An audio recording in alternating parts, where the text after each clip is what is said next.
Muy buenas noches a todos. Yo soy Elide Barreiro, abogado laboralista. La noche de hoy vamos a explorar un tema que podría parecer recurrente, pero no lo es. ¿Cuáles son los derechos de los sindicalizados? No de los trabajadores en general, solo de los sindicalizados. ¿Sale? Esto es muy importante. ¿Por qué? Porque pensamos que todos los trabajadores tienen los mismos derechos y no es así. Los sindicalizados siempre tienen derechos más amplios, con una mayor cobertura, con una mayor y con una mejor protección. Y de eso vamos a hablar hoy. Les voy a presentar un material. Ujú. Principales derechos laborales de los sindicalizados. Miren, eh, el Pleno del Senado de la República ratificó el convenio 98 de la OIT, adoptado desde el 1 de julio de 1949. Esta ratificación fue por una unanimidad, o sea, todos estuvieron de acuerdo. Qué bueno. Ajá. Después de 69 años de que nosotros como país habíamos firmado este convenio internacional, el número 98. Increíble, pero cierto.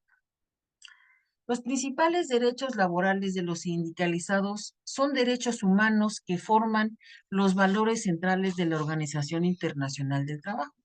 Están consagrados en la Declaración de Filadelfia y la Declaración de la Organización Internacional del Trabajo y proclamados en la Declaración Universal de los Derechos Humanos. Así es, los derechos sindicales son de derecho internacional.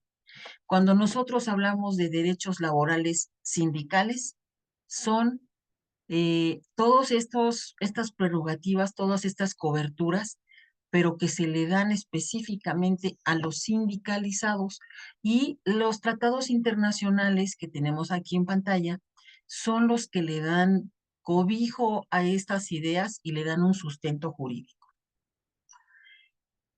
De los principales derechos de los sindicalizados está el derecho a constituirse en organizaciones y a afiliarse o no afiliarse a ellas. También el derecho a constituir estas organizaciones sin ninguna autorización previa. En lo que nosotros teníamos aquí en nuestro país del recuento y todas estas figuras donde el patrón nos daba su anuencia, su firma, que nos contaba para ver si éramos los que decíamos ser, que si nos daba la firma para avalar que trabajábamos para él, nada, eso ya no, nada que ver. Ujú. También la obligación única y principal de todos los agremiados a cualquier sindicato será la de respetar estos derechos por medio de los estatutos. Otro de los muy importantes derechos de los sindicalizados es que se le prohíbe al Estado y al patrón actos de injerencia dentro de la organización y administración interna del sindicato. El sindicato es totalmente autónomo, no necesita que nadie lo guíe. Los trabajadores son seres humanos en plenitud de facultades y no necesitan ser tutelados por nadie. También no habrá sindicatos dominados por el patrón. Esta es una de las principales libertades. ¿Por qué?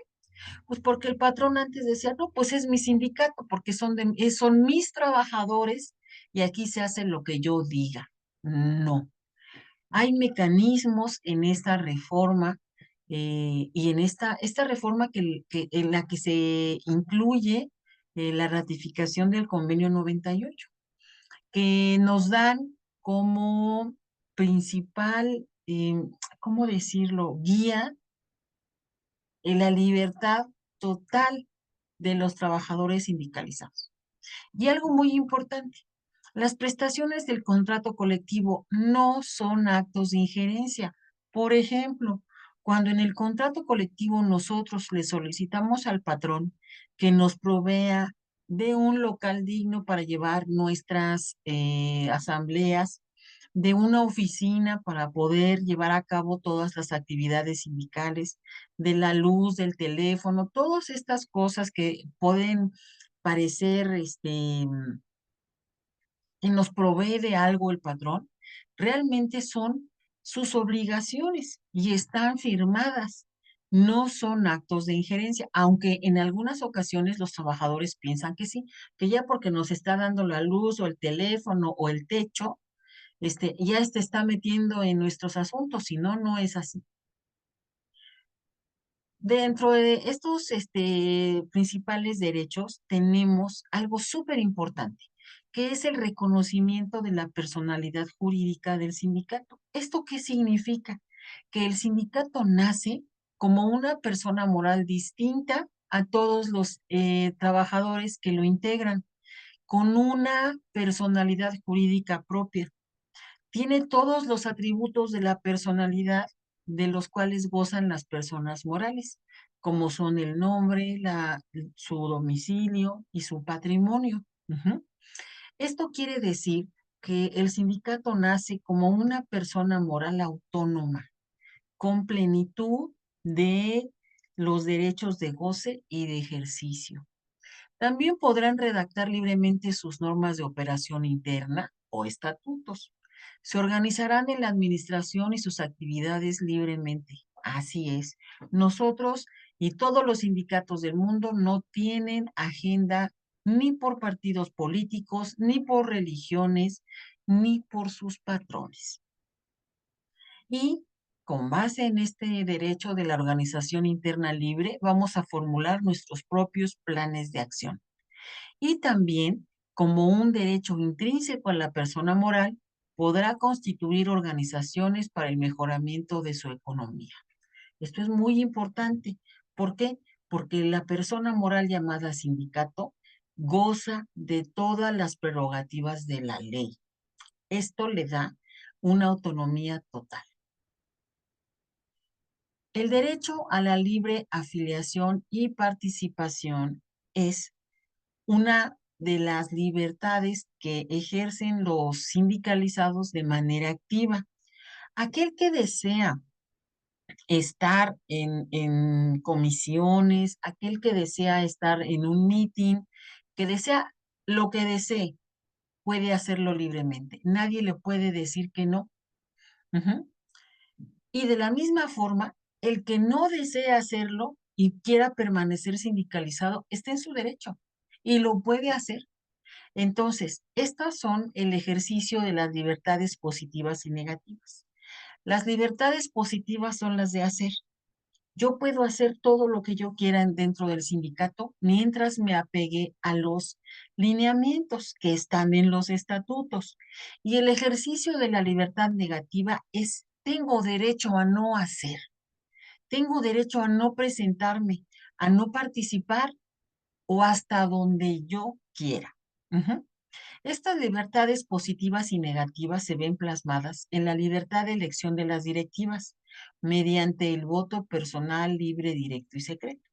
Así es, porque yo tengo derecho a participar hasta como candidato o a no participar en nada, pero es mi decisión, es mi prerrogativa como trabajador. Los derechos fundamentales serán los de elegir libremente a sus representantes, organizarse administrativamente, internamente, elaborar planes de actividades y programas de acción. Estos deben ir encaminados hacia las bases sindicales, que son la información, la educación en sus derechos y el mejoramiento de todas las condiciones de trabajo y económicas de los trabajadores agremiados. Estas son las metas a las que debemos llegar. La organización, el modo en el que nosotros nos podemos organizar, pueden ser en sindicatos gremiales como el nuestro, en sindicatos de empresa, en sindicatos de industria, que es cuando nosotros trabajamos para un grupo industrial, por ejemplo, formado por 8, 10, 12 empresas. También en sindicatos nacionales de industria y de oficios varios. Sin embargo, todos estos, que son los 5 tipos de sindicato que existen en nuestro país, solo son enunciativos, no limitativos. El trabajador o los trabajadores se pueden organizar como decidan. No hay manera de, de decirle a un grupo de trabajadores que cumplen con los requisitos básicos de su registro que no pueden mezclar o que no pueden hacer un sindicato gremial de oficios varios o un sindicato gremial de industria. No hay forma de decirles que no. Es la libertad del trabajador de organizarse como él quiera.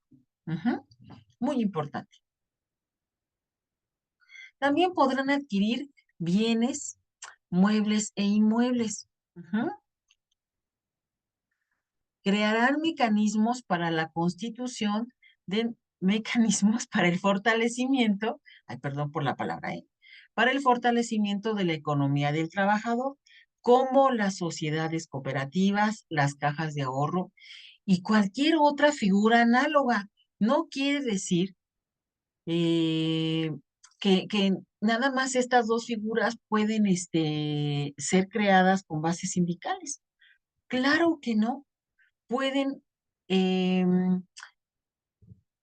establecer cualquier figura análoga con tal de que tenga la meta de fortalecer la economía de los trabajadores. Esto incluye las sociedades anónimas. Todos los trabajadores sindicalizados tienen derecho a intervenir directamente en todas las actividades laborales y sindicales. Todos los trabajadores tienen derecho a pedir que la intervención sindical se detenga cuando éste lo solicite. ¿Qué significa esto? Que, por ejemplo, yo no quiero que me represente el sindicato en un despido. ¿Cómo? Pues no quiero. Quiero que me represente un abogado que, por ejemplo, mi hijo, ¿no? Yo digo, no, pues mi hijo acaba de terminar la carrera, y yo quiero que mi hijo me represente. Entonces, sindicato, por favor, abstente, no voy a solicitar tu representación. Adelante. No hay obligación de aceptar la intervención sindical en ninguno de los procedimientos en los que pueda intervenir un sindicato, si el trabajador decide que no sea así. Y todos los trabajadores deberán ser informados de las medidas tomadas por sus directivas sindicales por medios impresos o electrónicos. Esta es una de las obligaciones más importantes y todos los derechos que vimos el día de hoy están contenidos en la Ley Federal del Trabajo. Todos estos derechos están encaminados a que se impida sujetar el empleo a la condición sindical, de estar o de no estar, y su meta es fomentar el libre desarrollo con el uso de la negociación voluntaria, o lo que estábamos platicando en sesiones anteriores, el uso de la autocomposición, donde las partes se ponen de acuerdo para llegar a la solución de un conflicto. Bueno, la noche de hoy vimos los principales derechos de los trabajadores sindicalizados, que están por encima de los derechos de todos los trabajadores a nivel nacional. Les agradezco mucho que hayan estado aquí. Espero verlos en sesiones posteriores. Yo soy Elide Barreiro, abogado laboralista. Muy buenas noches.